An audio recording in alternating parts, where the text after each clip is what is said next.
নদুৱাৰ সমষ্টিৰ অন্তৰ্গত মঙলবাৰে ৰঙাচাকুৱা সামূহিক ভৱনত পুৱাৰে পৰা ভৰলীপৰীয়া গণ্যকা বহুমুখী পামৰ উদ্যোগত শ্ৰী শংকৰদেৱ নেত্ৰালয় গুৱাহাটীৰ সহযোগত সম্পূৰ্ণ বিনামূলীয়া চকু পৰীক্ষা শিবিৰত অংশগ্ৰহণ কৰে বিধায়ক পদ্ম হাজৰিকাই। উক্ত চকু পৰীক্ষা শিবিৰত প্ৰায় ৩০০ৰো অধিক বৃদ্ধা যুৱক যুৱতীক গুৱাহাটীস্থিত শ্ৰী শংকৰদেৱ নেত্ৰালয়ৰ উন্নত চিকিৎসাৰ দ্বাৰা এই শিবিৰত চকু পৰীক্ষা কৰোৱা হয়।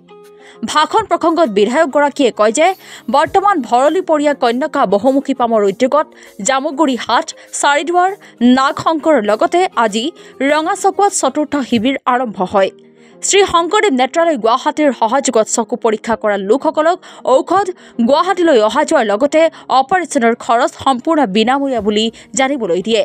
গতিকে সকলো ৰাজ্যক এই চকু পৰীক্ষা শিবিৰত সহযোগিতা আগবঢ়াবলৈ বিধায়কগৰাকীয়ে বিনম্ৰ অনুৰোধ জনায়।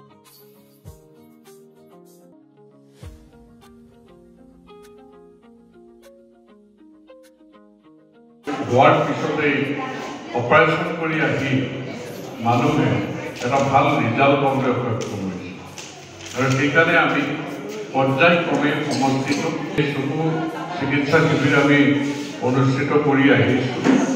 ইয়াত ৰোগীসকলে কোনো ধৰণৰ পইচা পাতি খৰচ কৰাৰ কথা নাহে, বিনামূলীয়াকৈ আচলতে অপাৰেশ্যনলৈকে তেওঁলোকে লাভ কৰিবলৈ সক্ষম হয়।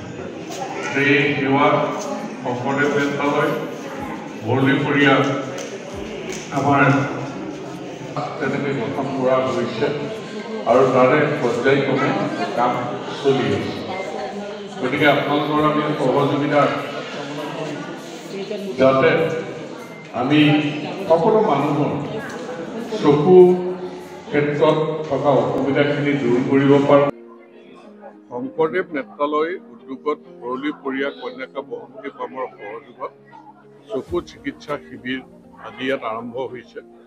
আমাৰ নদুৱাৰ সমষ্টিত এইটো চাৰিদুৱাৰত হৈ গৈছে, জামুগুৰিত হৈ গৈছে, নাগশংকৰত হৈ গৈছে। এইটো চতুৰ্থ শিবিৰ। ইয়াত আমাৰ ৰোগীসকলৰ তেনেকৈ লিষ্ট কৰা হৈছে।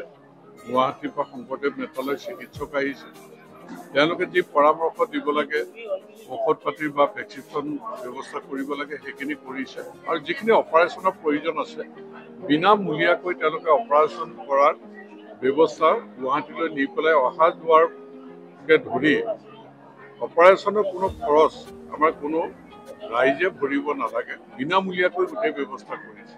এতিয়া আমি তাত সহযোগিতা কৰিছোঁ। গতিকে আমি যিমান পাৰি শৃংখলাবদ্ধভাৱে এই শিবিৰ অনুষ্ঠিত কৰি আহিছোঁ। আমাৰ ৰাইজক দুপৰীয়া আহাৰৰো আমি ব্যৱস্থা কৰিছোঁ। গতিকে এই চকু চিকিৎসা শিবিৰত সহযোগিতা আগবঢ়াবলৈ সকলোকে আমি আহ্বান জনাইছোঁ আৰু যিসকলক ইয়াৰ পৰা তেওঁলোকে বাছি উলিয়াব যে তেওঁলোকক গুৱাহাটীত অপাৰেশ্যন কৰাৰ প্ৰয়োজন আছে, সেইমতে ব্যৱস্থা হ'ব। গতিকে ৰাইজক সহযোগিতা আগবঢ়াবলৈ আমি আহ্বান জনাইছোঁ আৰু শংকৰদেৱ নেত্ৰালয়লৈ বিশেষভাৱে নদুৱাৰ সমষ্টিবাসীৰ হৈ মই ধন্যবাদ জ্ঞাপন কৰিছোঁ।